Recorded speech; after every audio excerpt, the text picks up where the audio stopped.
में माता सीता को राम जी को सौंपी थी, उस समय उनने कहा था कि हे आप जो है दोनों बढ़िया अपने जो है जीवन व्यतीत करना और बढ़िया से कुशल मंगल से रहना, है ना। तो अर्धांगिनी होती हूँ सो मेरी इन बातों पर सदा ध्यान रखिए। यज्ञ हवन करना, व्रत उपास रखना, बाग उद्यान बगीचा मेला बाजार तीर्थ परदेश को जाना।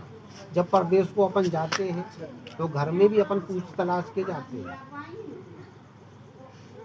धन को संचय इकट्ठा करना, ब्याह खर्च करना, गाय भैंस घोड़ा आदि पशुओं को खरीदना व बेचना 6 ऋतुओं में मेरी आज्ञा एवं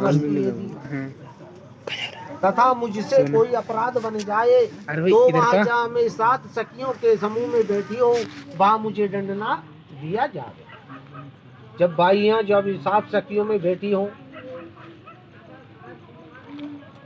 अपन जाके जो है अलाप वचन बोले, है ना, तो वो शोभायमान नहीं है। क्यों शोभायमान नहीं है? कि जितना सम्मान अपना है उतना ही जो है महिलाओं का है। भले वो तो अपनी पत्नी है, लाख है।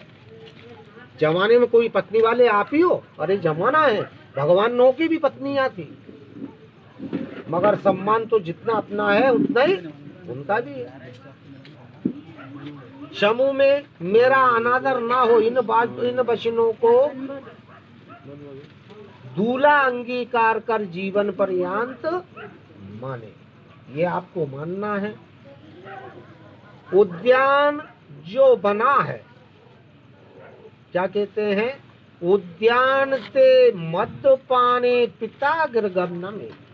उद्यान काय को कहते हैं? बाग बगीचा को उद्यान थे, सुबह को उद्यान थे मध्य पाने। मध्य पाने माने शराब पीने वाले के पास नहीं बैठना चाहिए। उद्यान थे मध्य पाने पिता गिरगमन में, पिता के घर बिगर ले भाई जाना नहीं चाहिए, बिगर पोचाई आना नहीं चाहिए।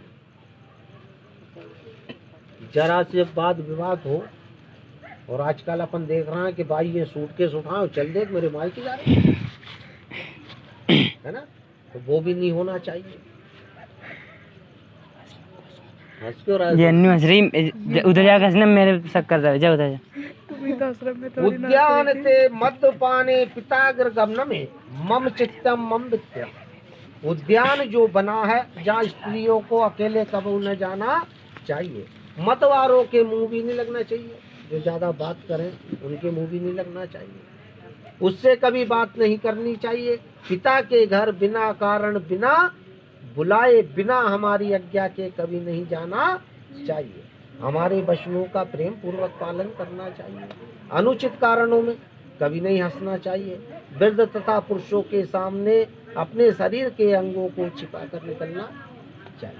जिस समय पहले, आज तो क्या है, समय का परिवर्तन है कि बहुओं से घूंघट नहीं करवाते हैं कई जगह, उन्हें तो आज भी इतना घूंघट करती है भाई। वो ही सम्मान होना चाहिए, मगर आगे देखे और अपन कह देते हैं कि नहीं बेटा, आजकल तो रिवाज खत्म हो गया, जबकि वेद ने तो परंपरा बता रखी है। शरीर के अंगों को छिपा कर निकलना चाहिए। घर की बातों को कभी किसी बाहर वाले से भी नहीं करनी चाहिए। अपने घर में क्या हो रहा है, अपने घर में रूखा सूखा जैसा खा रहा है वैसा ही अपने घर में व्यतीत होना चाहिए।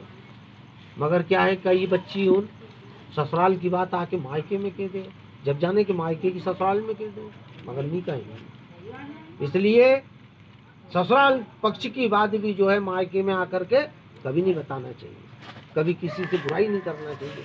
क्यों? कि अपने को जीवन व्यतीत तो उसी घर में करना है। भाई माता पिता के पास कितने रोज रहती है बच्ची, विवाह हुआ और ससुराल चली जाती है बच्ची।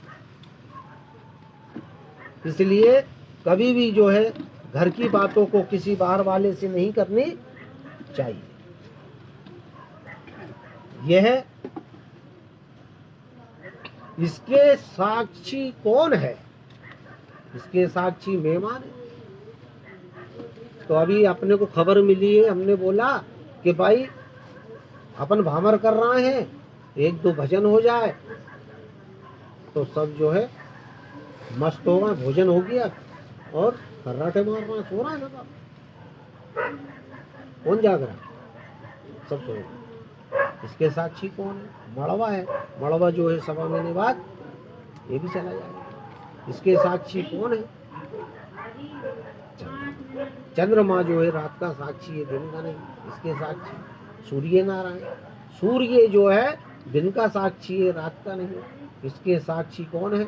अटल और अमर घोरपराज। हाँ, बता दो भैया इनको, चावल फेंक दो इधर। दाएं अंग से बाएं अंग बिठाए तो अपन ने बिठाई दिए इनको। कह दो, बोल दो, कहना दुर्पतारा देव लो। तेज आवाज से बोलो ने, तेज आवाज से बोलो। ये बस। बोलिए रामचंद्र भगवान की जय। आपका विवाह संपन्न हुआ। बिछुड़ी के लिए बुला दो भाई को, बिछुड़ी और पिना देव हुआ। जी जी।